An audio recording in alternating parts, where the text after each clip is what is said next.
नमस्कार, news India 24/7 के इस खास कार्यक्रम में आपका स्वागत है। मैं हूं विजय त्रिवेदी।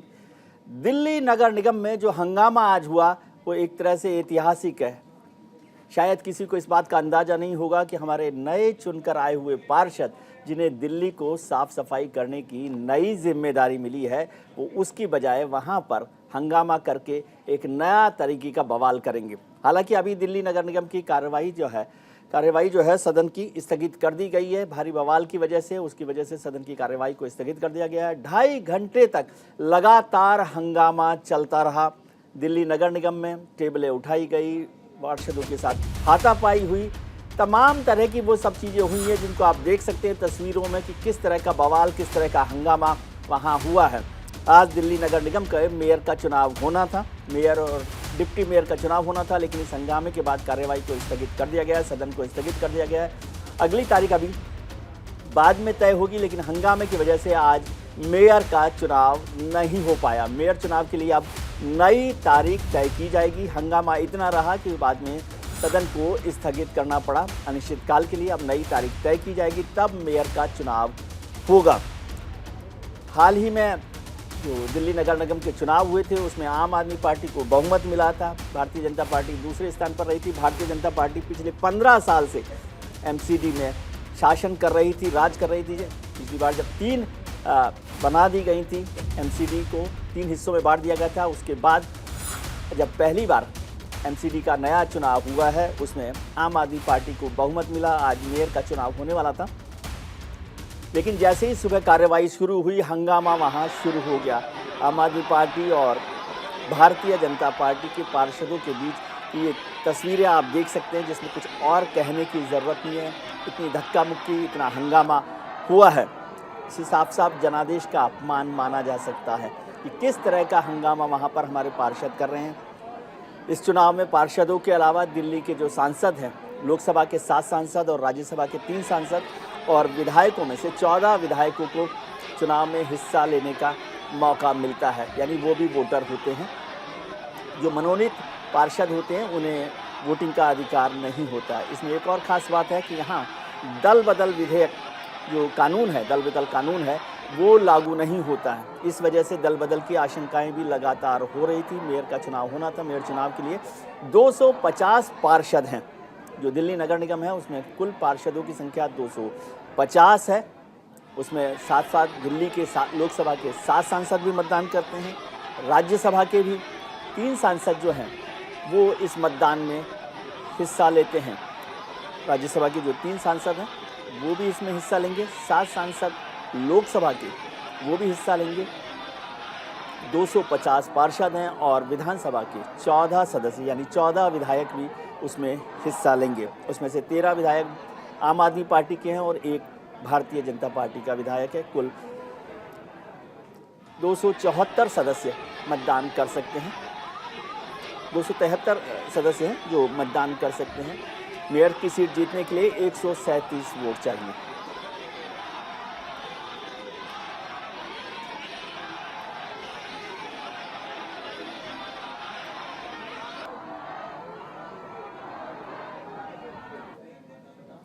इस मसले पर चर्चा करने के लिए हमारे साथ जुड़ रहे हैं रत्नाकर सिंह, जो कांग्रेस के नेता हैं, घनेंद्र भारद्वाज हैं, आम आदमी पार्टी के प्रवक्ता हैं, वो भी हमारे साथ जुड़े हुए हैं। हमारे जो सहयोगी हैं वो ग्राउंड जीरो पर लगातार लगे हुए हैं, उनसे भी हम चर्चा करेंगे। ऋषभ तिवारी साहब भारतीय जनता पार्टी के नेता हैं, वो भी हमारे साथ जुड़ गए हैं। घनेंद्र जी, सबसे पहले आपसे बात करें, किस तरह का हंगामा हुआ है? नया मौका आपको मिला था, आराम से चुनाव कराते, दिल्ली को साफ कराते, जो कूड़े के पहाड़ आप हटाने का वादा करके आए थे उनको हटाते, ये नए हंगामे का पहाड़ क्यों खड़ा हुआ एमसीडी में? देखिए, एमसीडी के अंदर दिल्ली के लोगों ने आम आदमी पार्टी को जनादेश दिया है। हमें 134 पार्षदों के साथ दिल्ली के लोगों ने एमसीडी चलाने का जनादेश दिया। 15 साल लगातार भारतीय जनता पार्टी की सरकार थी। 15 साल भारतीय जनता पार्टी ने शासन करा। भारतीय जनता पार्टी के कुशासन से तंग होकर दिल्ली के लोगों ने हमें मैंडेट दिया। आज महापौर का चुनाव था, उप महापौर का चुनाव था, स्टैंडिंग कमेटी के मेंबर्स का चुनाव था, और भारतीय जनता पार्टी के पास नंबर्स नहीं थे। भारतीय जनता पार्टी के पास ना मेयर का चुनाव जीतने के लिए नंबर्स थे, ना डिप्टी मेयर का, ना स्टैंडिंग कमेटी का। तो भारतीय जनता पार्टी के लोगों ने चुनाव में हार की डर से, चुनाव में हार की बौखलाहट से आज भारतीय जनता पार्टी के पार्षदों ने सदन में हंगामा करा। सदन में भारतीय जनता पार्टी के पार्षदों ने हमारी महिला पार्षदों के साथ हाथापाई करी, उनके साथ गाली गलौज करा, उनसे बदतमीजी करी, उनसे छीना झपटी करी, उनके हाथ पकड़े, उनसे धक्का मुक्की करी। इस तरीके का आचरण, इस तरीके का व्यवहार, आज अमर्यादित व्यवहार भारतीय जनता पार्टी के लोगों ने सदन में करा। निश्चित तौर पर यह एमसीडी के सदन के लिए काला दिन है और भारतीय जनता पार्टी को समझ में आ जाना चाहिए कि भारतीय जनता पार्टी की गुंडागर्दी से हम डरने वाले नहीं है। भारतीय जनता पार्टी की गुंडागर्दी से ऐसा नहीं होगा कि मेयर नहीं बनेगा दिल्ली में। भारतीय जनता पार्टी की गुंडागर्दी से ऐसा नहीं होगा कि डिप्टी मेयर नहीं बनेगा। ये तो होगा ही होगा, लेकिन भारतीय जनता पार्टी को अपने गिरेबान में झांकना पड़ेगा। भारतीय जनता पार्टी को समझना पड़ेगा कि भारतीय जनता पार्टी सत्ता से बाहर हो चुकी है। दिल्ली के लोगों ने हमें मैंडेट दिया, हमें सरकार चलाने के लिए जनादेश दिया है और भारतीय जनता पार्टी के डीएनए में गुंडागर्दी है, डीएनए में इनकी बदमाशी है। और बार बार लोग कह रहे हैं, मैं वही कह रहा हूं कि गुंडागर्दी कौन करता है, लड़ाई झगड़ा कौन करता है? जो लोग चुनाव हार रहे होते हैं। हमारे पास नंबर से हम चुनाव जीत रहे थे, लेकिन ऐसा नहीं हो सकता कि हमारे सामने हमारी महिला पार्षदों के साथ बदतमीजी होगी, हमारी महिला पार्षदों के साथ गाली गलौज होगी, उन्हें माँ बहन की गाली हाउस में दी जाएगी और हमारे पार्षद चुप रहेंगे। हमारे पार्षद प्रवीण कुमार के ऊपर बाकायदा कातिलाना हमला किया गया, कांच से हमला किया गया, प्रवीण कुमार को मारा गया, प्रवीण कुमार के कपड़े फाड़े गए हाउस में। ये कैसी गुंडागर्दी चल रही है? गणेश जी, इस पर चर्चा करेंगे कि किसने किसके साथ धक्का मुक्की की। सब लोग वहां पर थे, सब लोग हंगामा भी देख रहे हैं। ऋषभ तिवारी साहब भी हमारे साथ जुड़े हैं, भारतीय जनता पार्टी के बहुत ही शालीन प्रवक्ताओं में से एक मैं मानता हूं ऋषभ जी को। ऋषभ जी, बहुत स्वागत है आपका। गणेश जी जो कह रहे हैं उसके साथ साथ मुझे याद आ रहा है वो फिल्म का एक डायलॉग कि जो मैं कहता हूँ वो तो मैं ज़रूर करता हूँ, जो मैं नहीं कहता वो ज़रूर करता हूँ। तो ऐसी भारतीय जनता पार्टी की स्थिति है कि जहाँ बहुमत होता है वहाँ तो आप सरकार बनाते ही हैं, और जहाँ बहुमत नहीं होता वहाँ भी सरकार ज़रूर बनाने की कोशिश करते हैं। ऐसा है क्या? देखिए विजय जी, सबसे पहले मैं बताना चाहूंगा, आपके डिबेट में बैठने से पहले एक चैनल में मैं था और वहाँ का जो माहौल होता है और आपके चैनल में डिबेट का माहौल एकदम डिफरेंट होता है। तो सबसे पहले आपके प्रणाली को धन्यवाद करता हूँ, मौका मिलता है अच्छे से विषय रखने का। मैं एक बात स्पष्ट करूंगा विजय जी की भारतीय जनता पार्टी का चरित्र कभी भी इस प्रकार का नहीं रहा है कि वो किसी भी लोकतंत्र की मर्यादा की गला घोट दे और लोकतंत्र की हत्या करके सत्ता में आ जाए। लेकिन एक बात हमें समझने की आवश्यकता है कि अगर संविधान के तहत कुछ चीजें हो रही हैं तो उसको अगर किया जा रहा है तो बेचैनी दूसरे को क्यों होती है? अगर इन्हें अपने पार्षदों पे, अपने विधायकों पे विश्वास नहीं है तो इनकी नेतृत्व क्षमता की कमी है। ये कमी इनके अंदर है, हमारे अंदर नहीं है। भारतीय जनता पार्टी के कभी विधायक और सांसदों पे हमने कभी ऐसा आरोप नहीं लगाया कि हमें खरीदा जा रहा है, हमने पैसे की बातें कही। हमेशा से देखा गया है कि एक आरोप लगाना, उसके बाद पीछे छुप जाना इनका चरित्र बन गया है। और जहां तक धक्का मुक्की मारपीट की बात आती है, मैं समझता हूं यहाँ पे बैठे कोई भी राष्ट्रीय पार्टी हो, प्रदेश की पार्टी हो, कोई भी इस तरह की गुंडागर्दी बर्दाश्त नहीं करेगा, ना किसी के चरित्र में ऐसा होना चाहिए। तो मैं इसका कंडम करता हूं और मैं इस बात से भी डिनाय करता हूं कि भारतीय जनता पार्टी का ऐसा कोई चरित्र है, क्योंकि हम वो पार्टी में से आते हैं विनय जी जिन्होंने लंबे समय तक विपक्ष में रहने का अनुभव देखा है और हम 2 सीट से आज यहाँ तक पहुंचे हैं। और एक समय तो ऐसा भी आया जब हम सत्याग्रह करते हुए कश्मीर के अंदर घुसे, गोवा के अंदर घुसे तो हमें मार दिया गया। हमारे पूर्वजों ने शहीद का दर्जा प्राप्त है इस देश के अंदर। ऋषभ जी, देश के अंदर उन्होंने, आप जो इतिहास बता रहे हैं क्या है? ऋषभ जी, आप जो इतिहास बता रहे हैं वो बिल्कुल ठीक। मीनाक्षी लेखी जी को एक बार सुन लेते हैं, वो कुछ बोल रही हैं।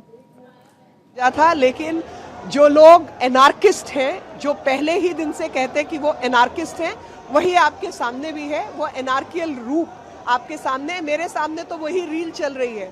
और वो रील शुरू होती है उस दिन से जब 26 जनवरी को अरविंद केजरीवाल स्लीपिंग बैग लेकर रेल भवन पर बैठ गए थे, और वो भी 26 जनवरी के आसपास। और सेल्फ डिक्लेयर्ड एनार्किस्ट, इन्होंने अपने आप को स्वघोषित एनार्किस्ट अपने आप को इन्होंने कहा था। मेरे सामने वही दृश्य आता है जहां इनके नॉमिनेटेड सांसद राज्यसभा के अंदर माइक तोड़ते हैं। आज वही हुआ कि नॉमिनेटेड पार्षद अगर ओथ लेने के लिए गए तो इनको घबराहट किस बात की थी। और मैं स्वागत करती हूं पीठासीन अधिकारी की बुद्धि का कि उन्होंने पहले ये निर्णय लिया कि नॉमिनेटेड पार्षदों की ओथ पहले होनी चाहिए। सोचिए अगर उल्टा निर्णय हुआ होता कि जो निर्वाचित पार्षद हैं उनका अगर पहले नॉमिनेशन पहले ओथ हो चुकी होती तो दूसरों को तो ये ओथ ही नहीं लेने देते, इसलिए उनका निर्णय बिल्कुल ठीक था। कुछ लोग कह रहे हैं आपके कुछ महिला पार्षदों के साथ धक्का ये खड़ी है मेरे साथ, इनके साथ धक्का मुक्की हुई है, हाथ में चोट भी आई है, खींचखाच भी की है।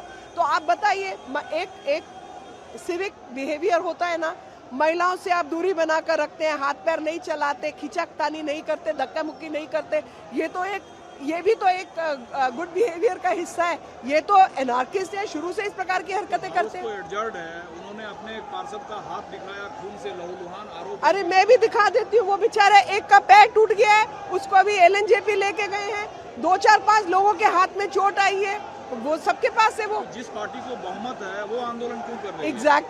एग्जैक्टली सत्ता पक्ष में बैठे हुए लोग और जो कहते हैं कि उनके पास बहुमत है, हंगामा किस बात का कर रहे हैं? तो जाहिर तौर पे उनको पता है कि उनके पास बहुमत नहीं है। अब आगे की क्या रणनीति है आपकी? आगे की रणनीति जैसी होगा आपको सूचना देंगे। Thank you. दिल्ली से सांसद हैं, मंत्री भी हैं सरकार में, वो बता रही थी कि किस तरह की धक्का मुक्की हुई है और किस तरह से उनके जो पार्षद हैं उनको भी चोट लगी है। हमारे साथ रत्नाकर सिंह साहब भी जुड़े हुए हैं।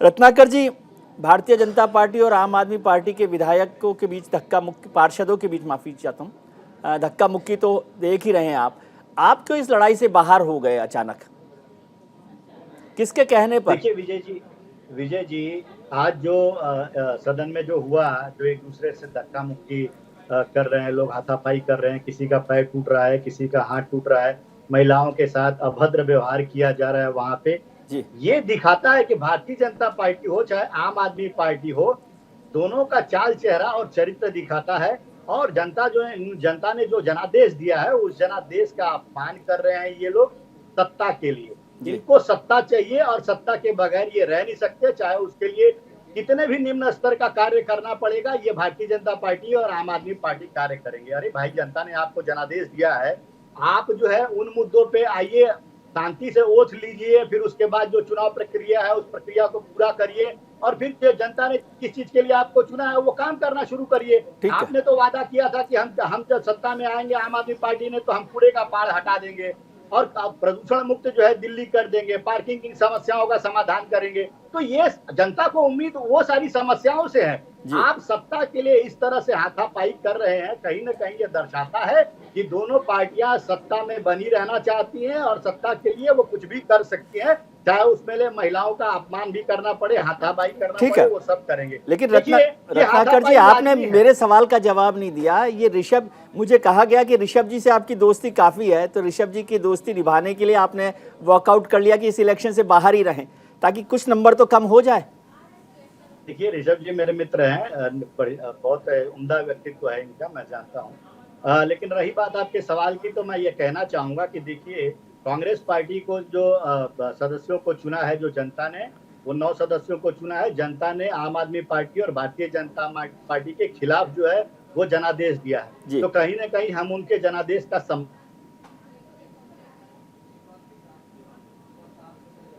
ये है कि हम जो है इनकी नाकामियों को जनता तक पहुंचाते रहेंगे। जनता ने जिस चीज के लिए इनको चुना है, अगर वह काम नहीं करेंगे तो हम इनको आईना दिखाने का, विपक्ष का काम जरूर करेंगे और हम बताते रहेंगे कि कहाँ पे यह सही है और कहाँ पे गलत है।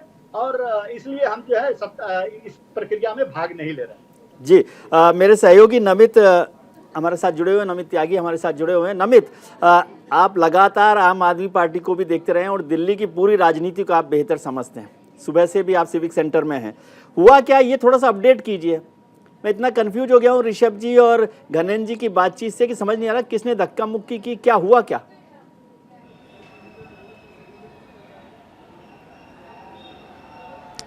देखिए विजय जी, हुआ ये कि जैसे ही ये सदन की पहली बैठक शुरू हुई, इसमें होता ये है कि जो पीठासीन अधिकारी हैं यानी कि सत्या शर्मा, वो आकर जैसे ही बैठी, उसके बाद पहले सत्या शर्मा जी को शपथ दिलाई गई। उसके बाद जो प्रोसेस ये कहता है कि मेयर का चुनाव होना था। मेयर के चुनाव होने के बाद पीठासीन अधिकारी की चेयर पर मेयर बैठती, उसके बाद डिप्टी मेयर का चुनाव होता और उसके बाद तमाम जो पार्षद थे वो वहाँ पर शपथ भी होती। लेकिन जो पीठासीन अधिकारी थी सत्या शर्मा, जिसको लेकर भी कल देर रात काफ़ी बवाल हुआ था, क्योंकि एलजी की तरफ से बीजेपी की पार्षद हैं सत्या शर्मा, शर्मा उनको पीठासीन अधिकारी के रूप में नियुक्त किया गया था, जिस पर भी आम आदमी पार्टी ने बवाल किया था कि हमारे पार्षद ज्यादा हैं, और आम आदमी पार्टी की तरफ से मुकेश गोयल का नाम दिया गया था जो कि 6ठी बार पार्षद चुनकर आए हैं। कानून ये कहता है कि जिसके पास ज्यादा अनुभव है उसको पीठासीन अधिकारी नियुक्त किया जाना चाहिए। तो आम आदमी पार्टी का यह तर्क था कि 6 बार के पार्षद हैं मुकेश गोयल, उनको क्यों नहीं पीठासीन अधिकारी बनाया गया,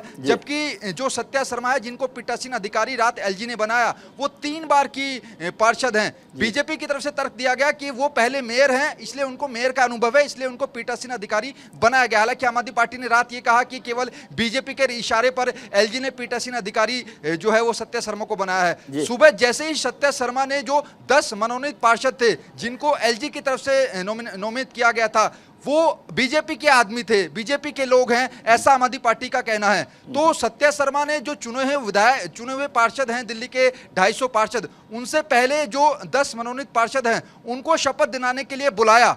उसी वक्त यह हंगामा हो गया। मुकेश गोयल ने तुरंत ये आवाज उठाई, तुरंत उसका विरोध किया कि जो चुने हुए पार्षद हैं 250 पार्षद, उन पार्षदों की शपथ से पहले मनोनीत पार्षदों की शपथ आखिर कैसे की जा सकती है? ये तो पूरी तरीके से गैर कानूनी है। पिछले 25 साल के इतिहास में एमसीडी में ऐसा नहीं हुआ कि चुने हुए पार्षदों के से पहले जो है मनोनीत पार्षद की शपथ दिलाई जाए। जिसके बाद इस बात को लेकर हंगामा लगातार बढ़ता चला गया, क्योंकि आम आदमी पार्टी का यह कहना था कि भले ही वो जो 10 जो मनोनीत पार्षद जो कि एलजी की तरफ से नियुक्त किए गए थे वो मेयर और डिप्टी मेयर में वोटिंग नहीं करेंगे, लेकिन आगे अगर जोन के चुनाव होंगे वहां पर वो इफेक्ट डाल सकते हैं। कुछ देर पहले विजय जी आपने जिस बात का जिक्र किया कि कांग्रेस ने इस पूरी वोटिंग से वॉकआउट कर दिया, उसके पीछे भी थोड़ा सा तर्क समझिए, क्योंकि आम आदमी पार्टी ने यह आरोप लगाया 250 पार्षद हैं, 250 में से 9 पार्षद कांग्रेस के, यानी कि कांग्रेस के पार्षदों को अगर आप हटा दे तो 241 का आंकड़ा रह जाता है। उसमें जब स्टैंडिंग कमेटी के सदस्यों के लिए चुनाव होगा तो वहां पर बीजेपी को फायदा मिल सकता है। उसके तुरंत बाद ही देखिए, जैसे ही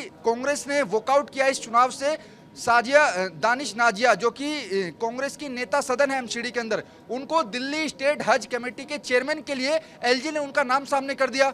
तो आम आदमी पार्टी का तो ये कहना था कि कांग्रेस को लालच दिया गया, उनको जो नेता सदन थी उनके ऊपर जिम्मेदारी दी गई कि आप वॉकआउट कर जाइए अपने सभी पार्षदों को लेकर, हम आपको दिल्ली स्टेट हज कमेटी के चेयरमैन के पद दे देंगे। तो ये तमाम राजनीति सुबह से होती रही, लेकिन फिलहाल तस्वीरें हैं कि पूरे सदन के बाहर तमाम दोनों पार्टियों के जो पार्षद हैं वो हंगामा कर रहे हैं। सदन के अंदर जो तस्वीर पिछले 25 साल से नहीं देखी गई वो आज देखी गई। लात घुसे चले, हाथापाई हुई, एक दूसरे के ऊपर नारेबाजी हुई, फफ्तियां कसी गई, ये तमाम तस्वीरें आई। लेकिन अब जो बड़ी खबर यही है कि अगली तारीख के लिए सदन को स्थगित कर दिया गया है और आम आदमी पार्टी और बीजेपी दोनों के ही पार्षद कमिश्नर से मिलने की बात कह रहे हैं। ठीक है, कुछ घायल भी हुए पार्षद?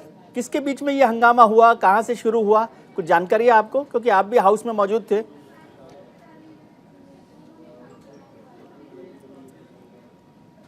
देखिए, बिल्कुल कुछ देर पहले ही सौरभ भारद्वाज और संजय सिंह जो कि आम आदमी पार्टी के राज्यसभा सांसद हैं, उन्होंने प्रेस कॉन्फ्रेंस की है।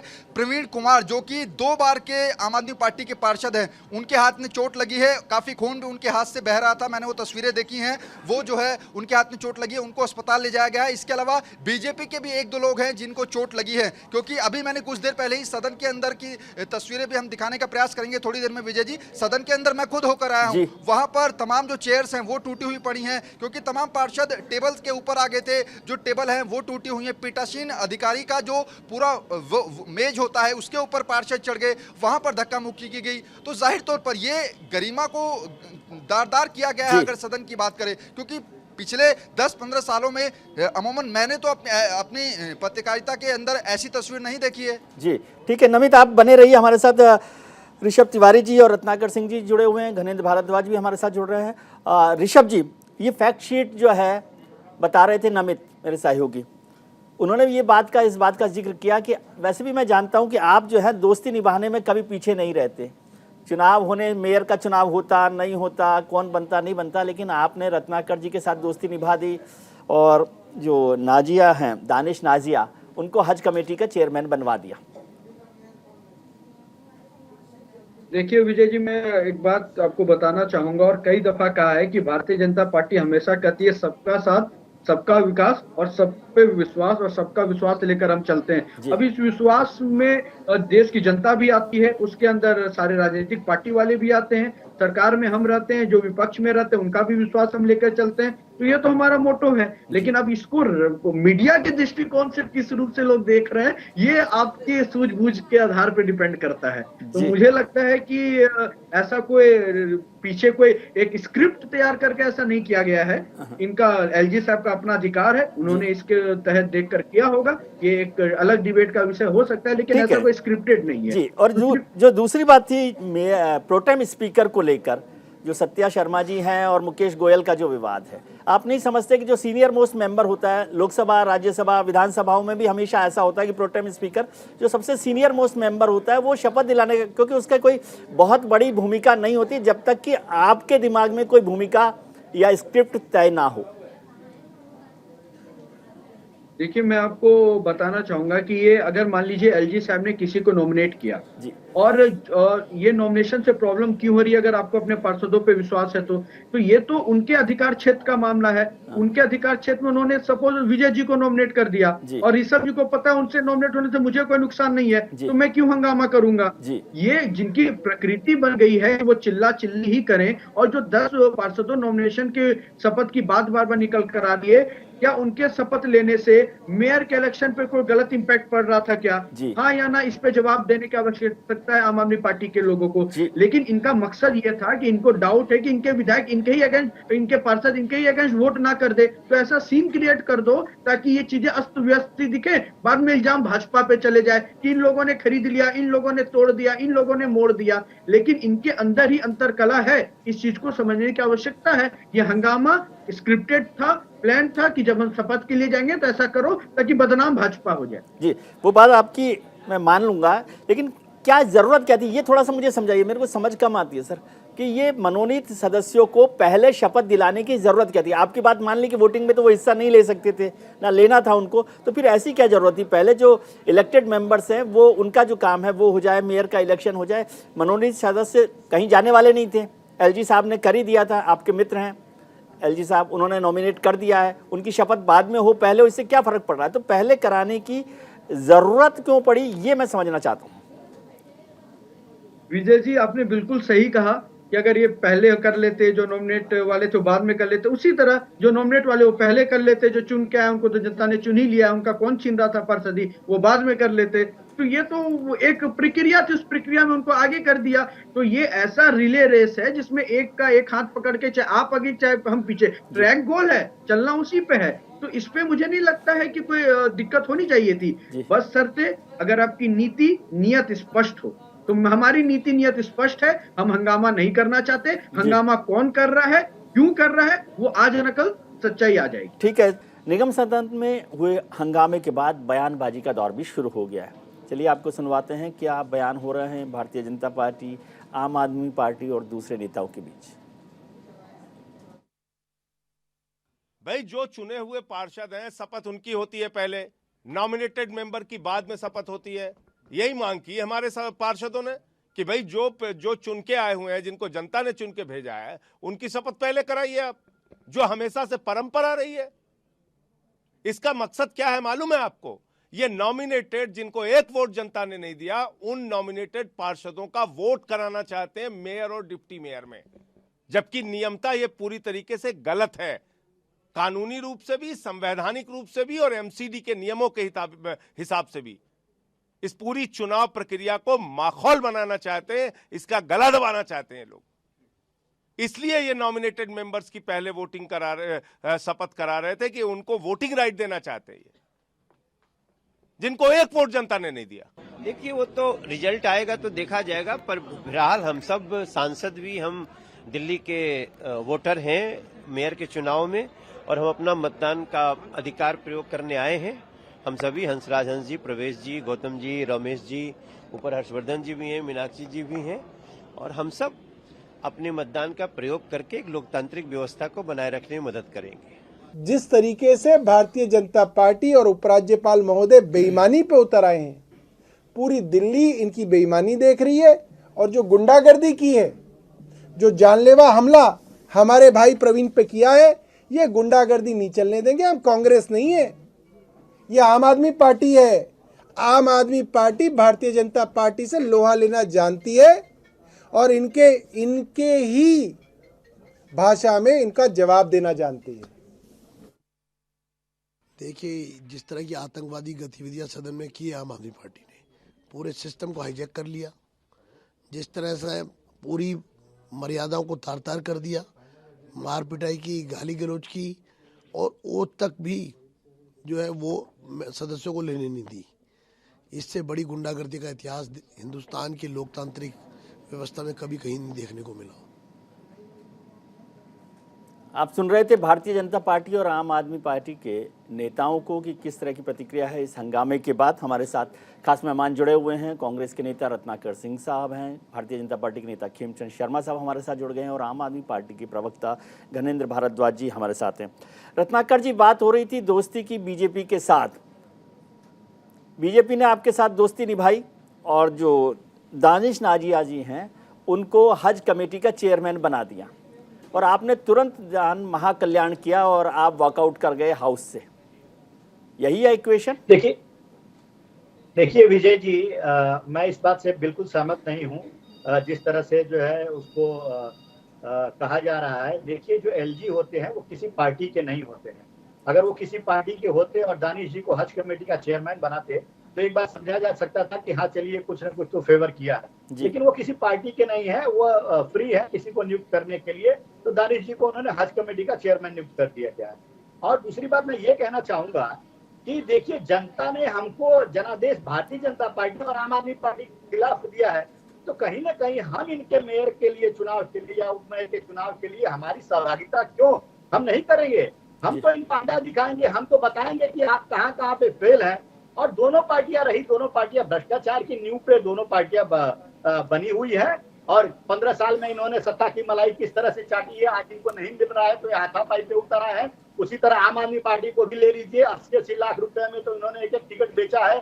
तो ये आज ये देख रहे हैं कि इनको सत्ता में बने रहना है और जिसके लिए वो इस तरह का घिनौना माहौल जो उड़ा रहे हैं, जनता के जनादेश का माहौल उड़ाने का काम कर रहे हैं और जो हम इसका विरोध करते हैं। और इनकी भाषा आपने सुना, आप किस तरह से कह रहे हैं ये कि हम कांग्रेस की तरह नहीं है, हम भाजपा जैसे बोलेगी हम उस हिसाब से उसका जवाब देंगे। तो ये गुंडई का जवाब गुंडई से देखे। देखिए, आज भी कांग्रेस पार्टी गांधीवादी विचारधारा पे चलती है, शालीन पार्टी है और वह जनता के हित की लड़ाई लड़ती है। और कहीं पे भी कोई मुद्दा होगा, चाहे प्रदूषण का मुद्दा होगा, चाहे कूड़े के पहाड़ का मुद्दा होगा, पार्किंग का मुद्दा होगा, स्कूलों का अस्पतालों का मुद्दा होगा, उन मुद्दों पे हम लड़ाई लड़ेंगे। हम इनकी तरह एक दूसरे से सत्ता के लिए लड़ाई नहीं लड़ेंगे। जी रत्नाकर जी, एक चीज छोटी सी और समझा दीजिए मुझे कि जब 9 पार्षद कांग्रेस के वॉकआउट कर जाते हैं वोटिंग से पहले, तो इसका फायदा किसको मिलेगा?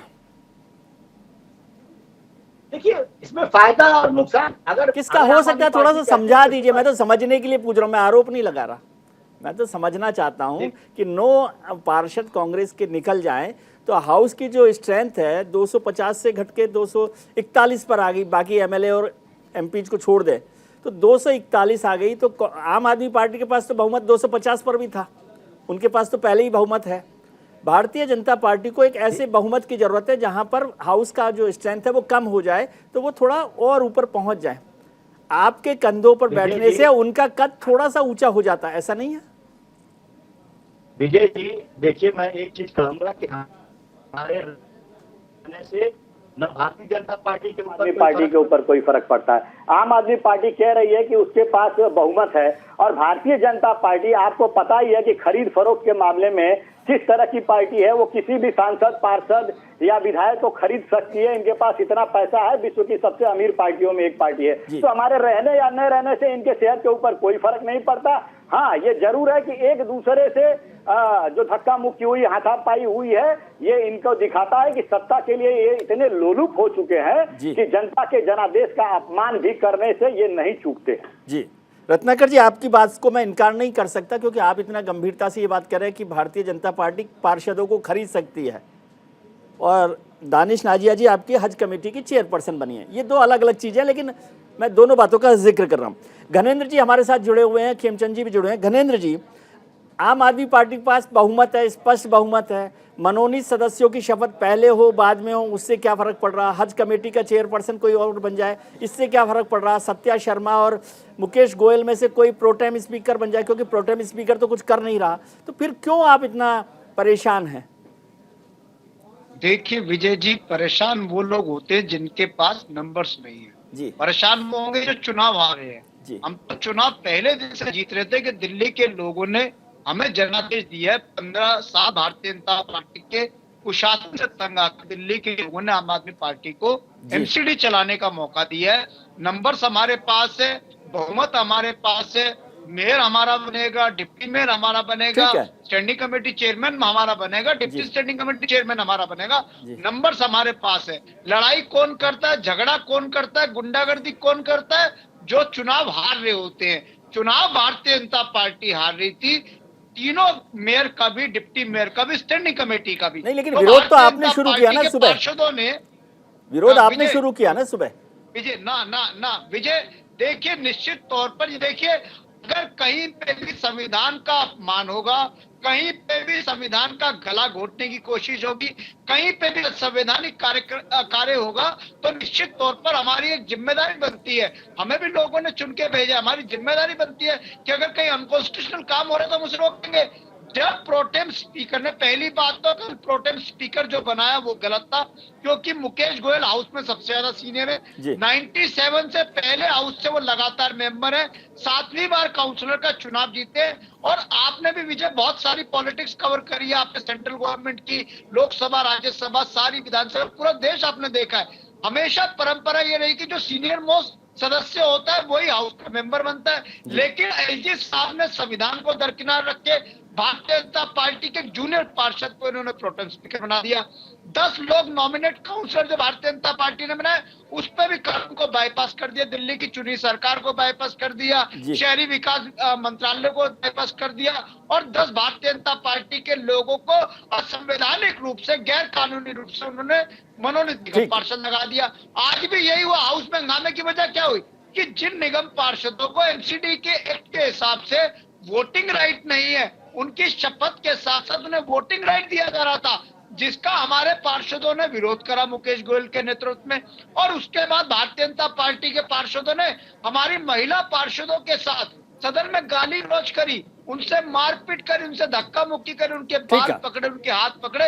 इस तरीके की गुंडाई, इस तरीके की गुंडागर्दी भारतीय जनता पार्टी ने सदन में करी। आज कांग्रेस का भी चेहरा एक्सपोज हुआ है। हम बार बार कहते थे कि कांग्रेस और भारतीय जनता पार्टी एक ही सिक्के के दो पहलू हैं। आज कांग्रेस ने फिर से दिखा दिया कि कांग्रेस को वोट देने का मतलब है इनडायरेक्टली भारतीय जनता पार्टी की सरकार बनाना। देश के अलग अलग हिस्सों में कांग्रेस ने अपने एमएलए बेच के भारतीय जनता पार्टी की सरकार बनाई। आज एमसीडी में भी यही करा। एमसीडी में हज कमेटी का एक लॉलीपॉप इनकी पार्षद को दे दिया और सारे के सारे पार्षद गैर हाजिर हो गए। आपने पूछा कि गैर हाजिर होने से किसका फायदा होगा?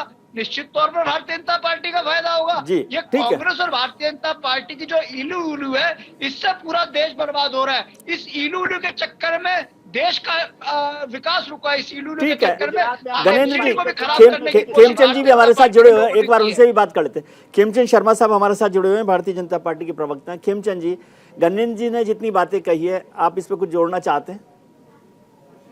देखिए, गणेंद्र भाई के साथ बहुत दिनों के बाद चर्चा कर रहा हूँ, लेकिन इतने ज्यादा फ्रस्ट्रेटेड कभी भी नहीं लगते थे, इतने ज्यादा अस्थिर कभी नहीं लगते थे जो आज।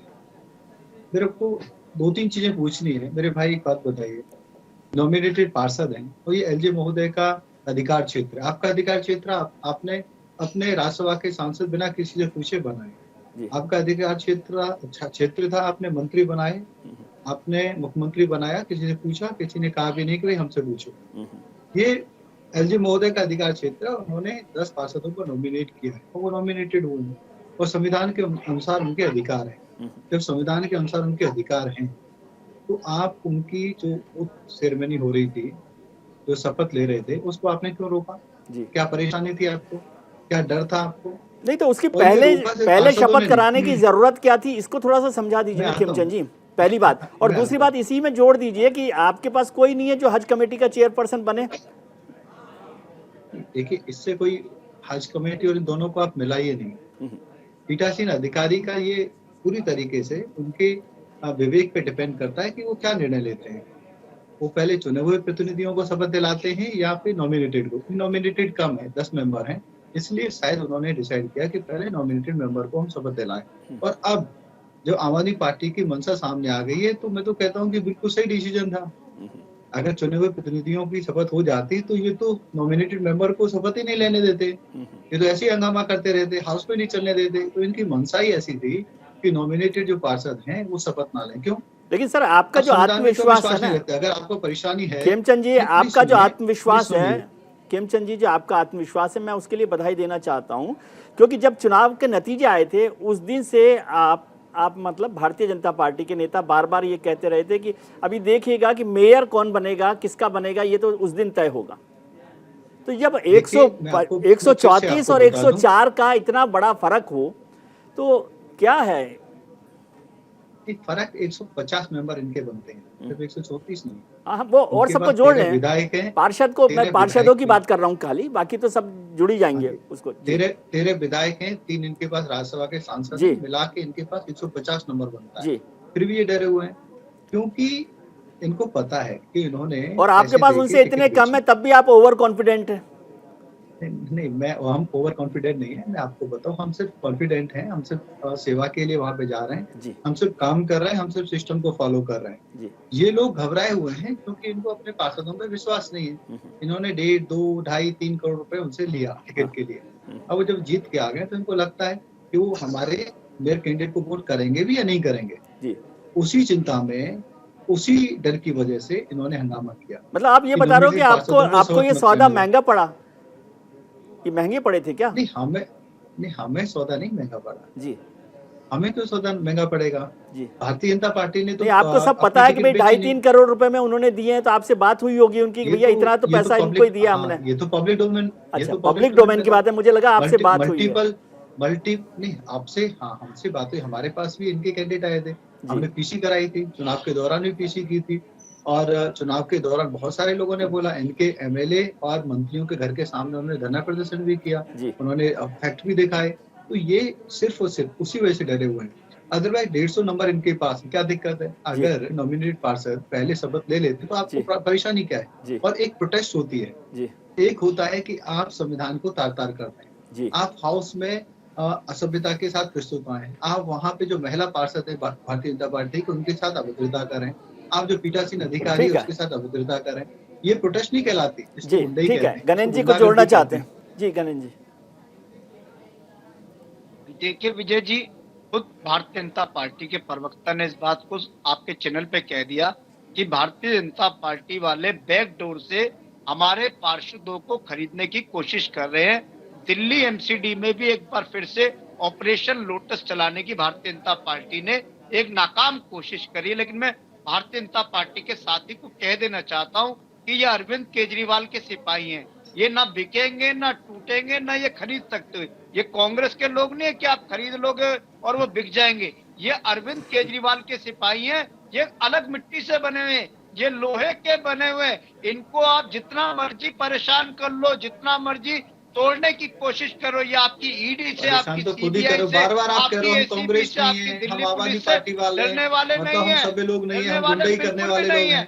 और ये तो मैं आप फिर बार कह बार रहा हूँ बता रहे हो। खेमचंद जी, आपको आप हर डरा रहे हो, चीज डर का कहाँ रहे हो? मुंहतोड़ जवाब आपने तो मिलेगा। हाउस को आज चलने आम नहीं आदमी दिया, पार्टी को हाउस में दिल्ली आपने के आज लोगों ने बहुत ही ज्यादा शासन अभद्र, चलाने के लिए दिया है। अभद्रतापूर्ण आपने दिल्ली के व्यवहार किया लोगों ने है। किसी एलजी को मैंडेट नहीं दिया था, ठीक है। दिल्ली के लोगों ने किसी एलजी को वोट नहीं दिया था। गणेश जी आता हूँ आपके दिल्ली के लोगों ने लोकसभा में केंद्र को दिया, ठीक है, केंद्र को देने का मतलब उन्होंने एलजी को भी दिया। गणेश जी, अपने ठीक दायरे है, में काम कर रहे हैं, आप अपने दायरे में काम करो। ठीक है। गणेश जी एक बार थोड़ा सा फैक्ट चेक कर लेते हैं। मेरे सहयोगी नमित त्यागी मेरे साथ जुड़े हुए हैं। नमित, ये मंडी नहीं, माफ कीजिए, एमसीडी का जो भाव क्या है, क्या चल रहा है, क्या हो रहा है, ये खरीद फरोख्त का क्या मसला है? जो खेमचंद जी कह रहे हैं, गणेश जी कह रहे हैं कि नहीं बिकेंगे, खरीदेंगे, फिर रत्नाकर जी कह रहे हैं कि नहीं ऐसा कुछ नहीं, हम तो ऐसे ही वॉकआउट करके चले गए। क्या है, कोई चल रहा है क्या कुछ बात?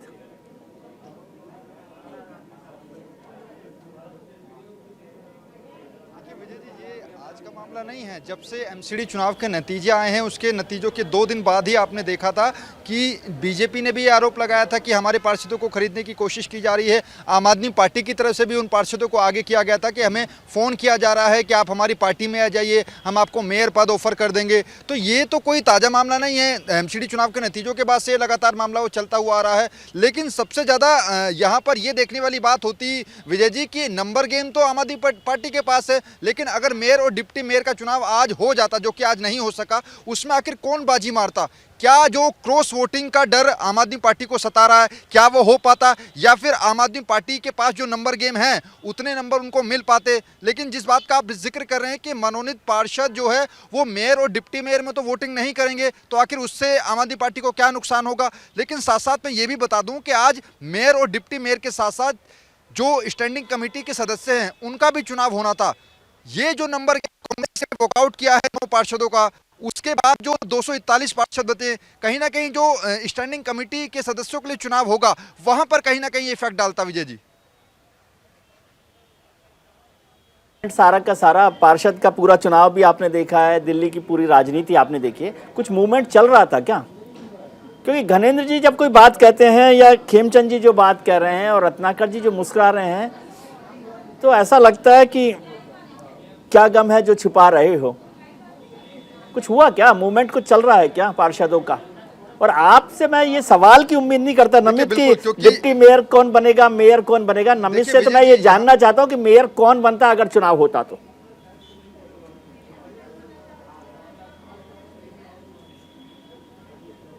देखिए, जो मैं दोनों संभावनाएं बता रहा हूं कि अगर क्योंकि अगर कांग्रेस के वॉकआउट अगर पार्षदों की संख्या भी अगर हम हटा दें, ऑल ओवर बात करें तो 250 तो पार्षद हैं, इसके अलावा 10 सांसद हो गए, 7 लोकसभा 3 राज्यसभा, 14 विधायक हैं, जिसमें से 13 विधायक आम आदमी पार्टी के हैं, 1 विधायक बीजेपी का है। नंबर गेम तो आम आदमी पार्टी के पास है, लेकिन क्योंकि पहले हमने देखा बीजेपी ने क्लियर इनकार कर दिया कि हम मेयर और डिप्टी मेयर का चुनाव नहीं लड़ेंगे, तब आम आदमी पार्टी थोड़ा सा राहत में थी कि चलिए हम अकेले मैदान में हैं। लेकिन आखिरी समय होते होते बीजेपी ने रेखा गुप्ता को मैदान में उतार दिया, उसके बाद कमल बागड़ी उनको भी उप महापौर की रेस में उतार दिया।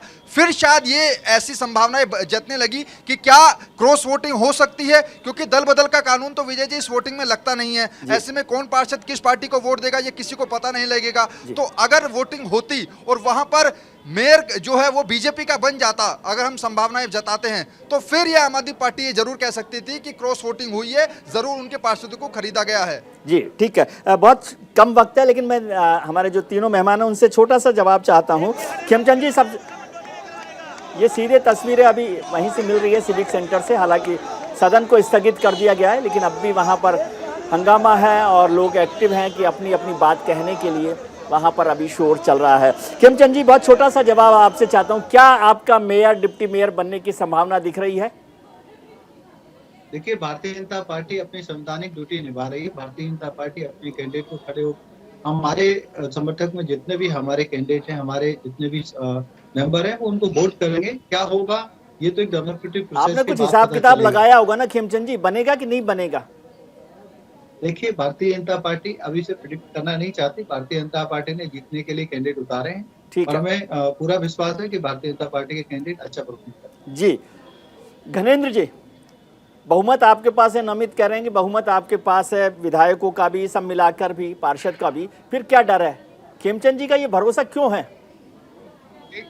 देखिए विजय जी, एमसीडी में मेयर हमारा बन रहा है, डिप्टी मेयर हमारा बन रहा है, स्टैंडिंग कमेटी चेयरमैन हमारा बन रहा है, स्टैंडिंग कमेटी डिप्टी चेयरमैन भी हमारा बन रहा है। लेकिन भारतीय जनता पार्टी एलजी साहब के दम पर, एलजी साहब की गुंडागर्दी के दम पर भारतीय जनता पार्टी किसी तरीके से इस एमसीडी के चुनाव को खराब करना चाहती है। उन्हें लगता है कि एलजी साहब की तानाशाही से, एलजी साहब के तानाशाही डिसीजन से और कांग्रेस के साथ से भारतीय जनता पार्टी को सफलता मिल जाए। लेकिन मैं कहना चाहता हूँ, कांग्रेस बीजेपी एक हो जाए, एलजी साहब भी इनके साथ खड़े हो जाए, होम मिनिस्टर साहब भी खड़े हो जाए, प्रधानमंत्री जी भी खड़े हो जाए, लेकिन मेयर हमारा बनेगा, डिप्टी मेयर हमारा बनेगा, स्टैंडिंग कमेटी चेयरमैन हमारा बनेगा, डिप्टी स्टैंडिंग कमेटी चेयरमैन हमारा बनेगा। ठीक है, रत्नाकर जी, आखिरी कमेंट आपका छोटा सा। जी रत्नाकर जी, आखिरी कमेंट आपका कि मेयर डिप्टी मेयर किसका बनेगा, लेकिन आपने हज कमेटी का चेयरमैन तो अपना बनवा ही लिया। आखिरी कमेंट आपका। विजय जी मैं कहना चाहूंगा, आखिरी कमेंट मेरा यही रहेगा कि मेयर कोई किसी पार्टी का बने, डिप्टी मेयर किसी पार्टी का बने, लेकिन एमसीडी को भ्रष्टाचार मुक्त एक व्यवस्था दे। एमसीडी को जो है, जो वादे किए हैं उन्होंने जनता से, जो प्रदूषण का वादा, पहाड़ का हटाने का वादा, ये सारे वादों को पूरा करें। अगर ये नहीं पूरा करेंगे तो हम जनता की लड़ाई सड़क पर उतर के भी इनके खिलाफ लड़ेंगे। ठीक है, बहुत बहुत शुक्रिया आप सभी मेहमानों का कि आपने वक्त निकाला। अब आज तो सदन की कार्यवाही को स्थगित कर दिया गया। अब जब नई तारीख आएगी तो फिर चुनाव होगा। कैसे चुनाव होगा, सबके अपने अपने दावे हैं। खबर आज के लिए इसी कार्यक्रम में इतना ही। खबरों का सिलसिला जारी रहेगा, आप कहीं मत जाइएगा।